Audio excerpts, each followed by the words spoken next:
Hey guys, welcome back to Hike Oregon. Today's video is going to be my 25,000 subscriber Q&A.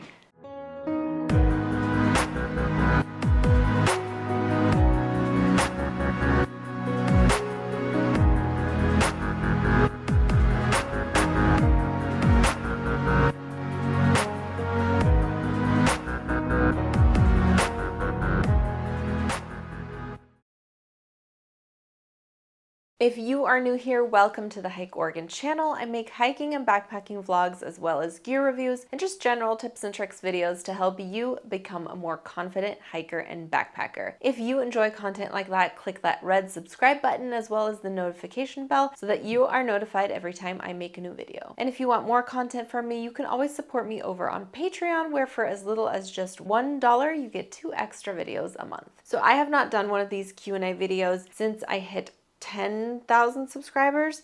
So that's 15,000 of you who are new here. You may not have gone back and watched some of my old Q&A videos, but I will link them all below in case you're interested in watching those. I am going to answer a bunch of your questions that you guys asked me here on the channel, and let's get started. This is my cat.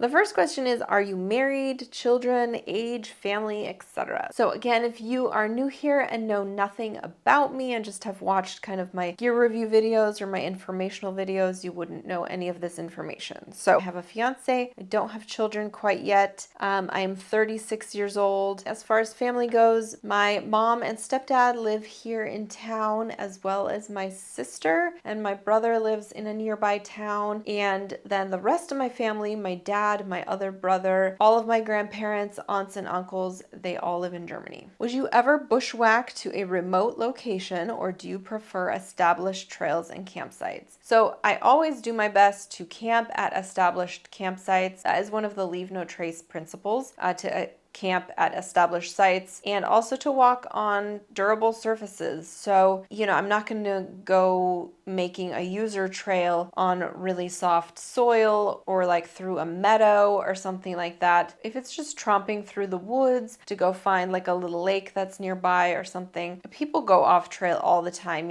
People go hunting. Obviously, most hunters aren't on established trails. I have bushwhacked into some locations, but it's always been like from a trail, and I think I've done it like 2 or 3 times in my entire 10 years of hiking. I do prefer established trails also because I hike mainly for work, and so I'm not writing about remote off-trail locations. I'm writing about hiking trails and established campsites, in these areas. So for me, it wouldn't be beneficial really to go bushwhack places. Which is better, solo hiking or going with at least one other person? Oh, by far going with other people. I really don't love solo hiking at all. I do it because I have to do certain hikes for work and people aren't always available, and I have to catch a weather window or something like that. So I can't always change my plans because people can only go certain days. I have to go when I have to go. That leads to solo hiking, solo backpacking. I hate it.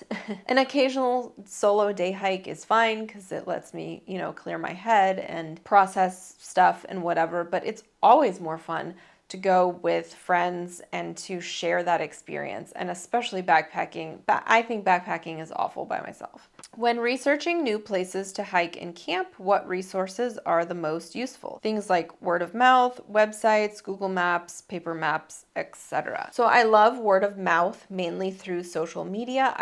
I am a part of a lot of hiking Facebook groups, and so I see people post about places that I then screenshot and I save in a little folder, and later I go look at it on a map and stuff. And sometimes I go there and it ends up being really awesome. I use a few websites. I use mainly Gaia to, sometimes I research trails on there. Sometimes I just pick a trail I've never even heard of on Gaia, and sometimes it's awesome and sometimes it's a bust. But that's how you find new places, right? And yeah, like I said, guidebooks, paper maps. I have a ton of maps, so just looking on there and seeing what looks interesting. So yes, I use all of those. And I feel like all of these resources are useful in their own way. From word of mouth, you get other people's experiences and whether or not they liked it. And then, from Gaia, I get a lot of like just new information, trails that I've not seen before or heard of before. From guidebooks, I get, the trail info and the mileage and all of that. So they're all useful. I see you do photography. What kind of camera and lens combo do you use when backpacking, and how do you pack photography gear? So when I go backpacking, I do not pack any additional photography gear. I only have the camera on my backpack. If I'm going pretty far, if I'm doing a long trip or I'm doing really big daily mileage, I won't even take the DSLR camera because it is too heavy and I just don't stop enough to make it worthwhile.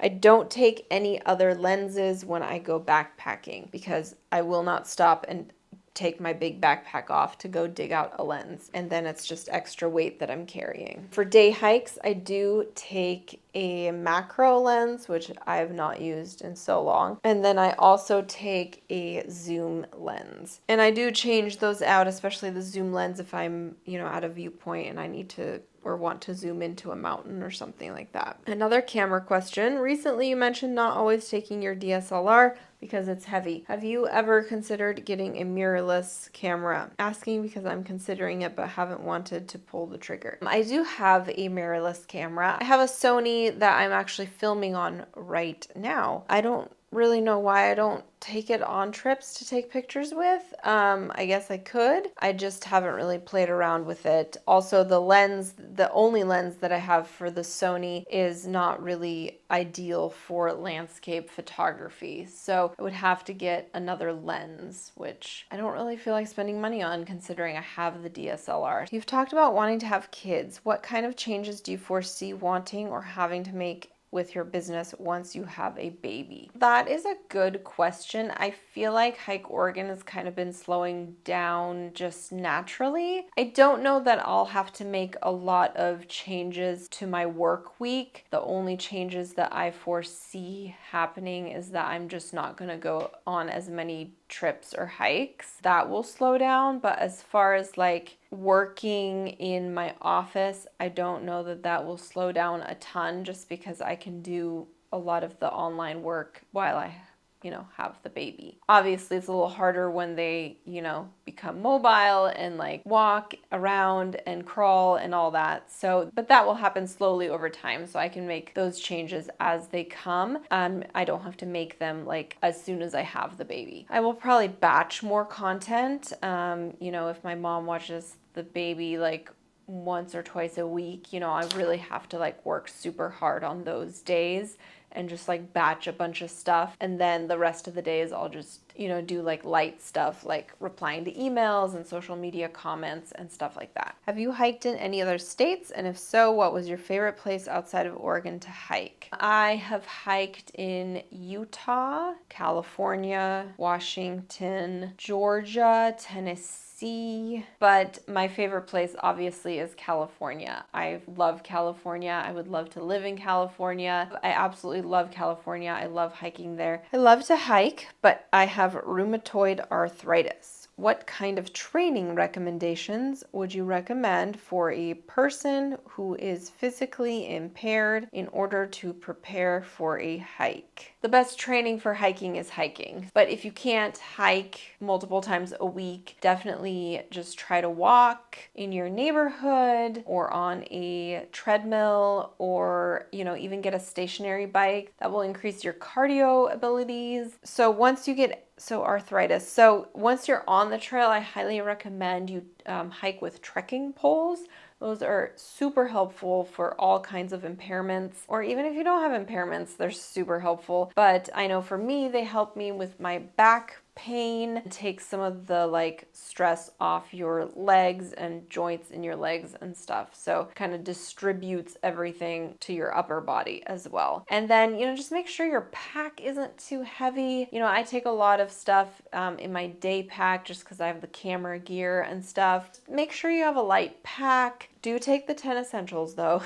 And I think footwear is really important. I think you can do a lot of damage to not just your feet, but your like knees and legs and hips and everything, and even your back eventually if you are walking in the wrong footwear. So make sure you have really comfortable shoes and that they work well for you. Yeah, that's all I can think of right now. Speaking of feet, how do you keep your feet from freezing during a winter hike when they get sweaty or wet? That's a great question. So if you get wet feet on a winter hike, they're most likely gonna just be cold. I just recommend taking an extra pair of socks. So in the winter, I always have an extra pair of socks in my pack. You know, let's say I'm hiking through unexpected snow and my feet are just soaked by lunchtime. Yes, you're gonna get wet on the way back too, but then you're gonna be in the car and you can dry your feet and get cozy socks on. So at lunchtime, you could then change into the dry socks, warm up your feet during lunch. For at least a while, you'll have dry feet and they'll be warm. If you just keep those wet socks on, yeah, your feet are just going to be freezing. Do you backpack in the winter? Can you recommend any place nearest to Eugene that's backpackable and generally not under snow during winter? I don't backpack during the winter. I don't like the short days and I just don't like being cold. I don't want to spend 15 hours in my tent because it's dark out. So that's why I don't backpack in the winter. Places nearest to Eugene, I would recommend the Oregon Coast Trail as well as the Middle Fork Trail. The lower sections of the Middle Fork are going to be accessible most of the winter. Unless we get really low snow, most of it is accessible during the winter. So those two trails, highly recommend. I love Oregon so much that I really want to live there one day. Where is the best area in the state to live to be most central to the most hiking trails, best camping and outdoor recreation? Well, Bend is going to be closest to the most hiking trails. However, if you don't recreate in the snow, you know, Bend has a shorter season than, let's say, the Willamette Valley or Southern Oregon. But if you like to snowshoe or ski, cross-country ski, or even downhill ski or any of that, or you like to snowmobile, then you can do all those things in the winter and you can go 20 minutes from town and be in the wilderness and do your outdoor recreation. So Bend is definitely closest to the most trails. Now, it's not close to the coast, so it doesn't have as much variety as, let's say, the Willamette Valley, like Eugene, for example, is really close. You know, it's going to be an hour to the coast and an hour to the mountains, 2 hours to the big city, Portland, and then it's about 3 hours to Southern Oregon. It's pretty smack dab in the middle and gives you a lot of variety of landscapes to hike in. What is the ranking of your top passions? So passions, I don't know. Maybe you meant hobbies, because like I'm passionate about a lot of things. I'm gonna answer hobbies. So my top hobbies are obviously hiking, and it's always changing, right? So I love hiking, that's never changed. I really love hanging out with my family. That's a hobby, I guess, maybe. But that's a passion too, I guess. I love being with my family and hanging out with them. My fiance is my best friend, so I love doing anything with him, even if it's just like errands. Everything is fun. Or like just going on a neighborhood walk, or literally just sitting in the hot tub and like chatting. Anything. So fun. And then lately I've really been loving doing puzzles. I'm not a video game gal, so if my fiance is playing a video game on the weekend or something, I still want to like hang out with him but not be bored. So we're both in the living room and then I can do my puzzle and we can still chat and hang out while he's gaming and I get to do my puzzle. So I've completed a few puzzles and they take me a few weeks because like I said, I only work on them on the weekends. So, but it's been really fun. Is there one materialistic thing that is on the top of your wish list, but deep down you believe you most likely will never obtain? That's a great question. And when I was putting this on my list, I didn't actually have an idea of my answer, but it totally just came to me. And that is a Sprinter van, like a decked out, travel lifted, fully loaded Sprinter van. I would freaking love a Sprinter van. Will I ever own one? Definitely not. Totally out of my price range. Even a Ford van is out of my price range if it's decked out, and I don't have the skills to build out a van. My guess is that I will never own that, but that's definitely what I would choose if someone was like, you could have anything. I mean, I would probably choose a house, but we're gonna get a house. But yeah, something that's like a Sprinter van's not necessary. It just would be freaking cool to have. You may have a video on this, but what rain gear do you recommend? I'm looking for pants and jacket that are good but affordable. I mean, good rain gear is just not going to be affordable, unfortunately. Rain gear is one of those things that, you know, if you are trying to skimp on price, yes, it's gonna be waterproof, but it won't be waterproof for as many hours as you would like, and it also will make you sweat. That's the problem with cheaper rain gear, is that it's not breathable. Rain gear is difficult to make breathable, and the fabrics you have to use to make it breathable are more expensive. I recommend, you know, some middle of the line. I love hiking in my Outdoor Vitals Tusher rain jacket. Amazing material. I hope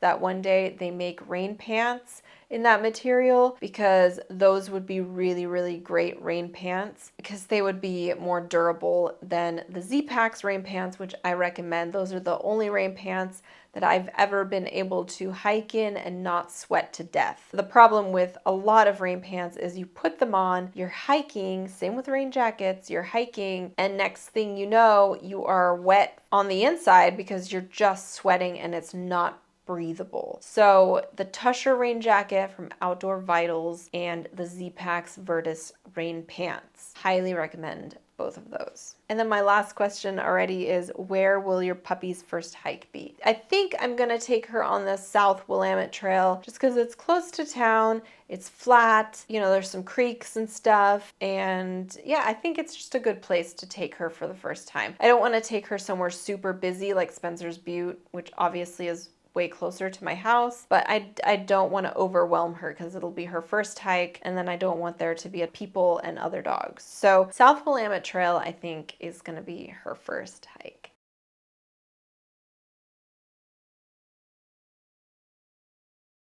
So like I said, I will link all of my other Q&A videos down in the info box below. If you have any other questions for me, comment them below. I would love to answer them. And if you don't already, go ahead and follow me over on Instagram. That's where I post all of my recent hiking and backpacking content. And if you want to hike and backpack here in this amazing state of Oregon, check out my website, hikeoregon.net. You'll find tons of information there, as well as have access to all of the hiking guidebooks I've written over the years. Thank you so much for watching, and I will catch you on the next adventure.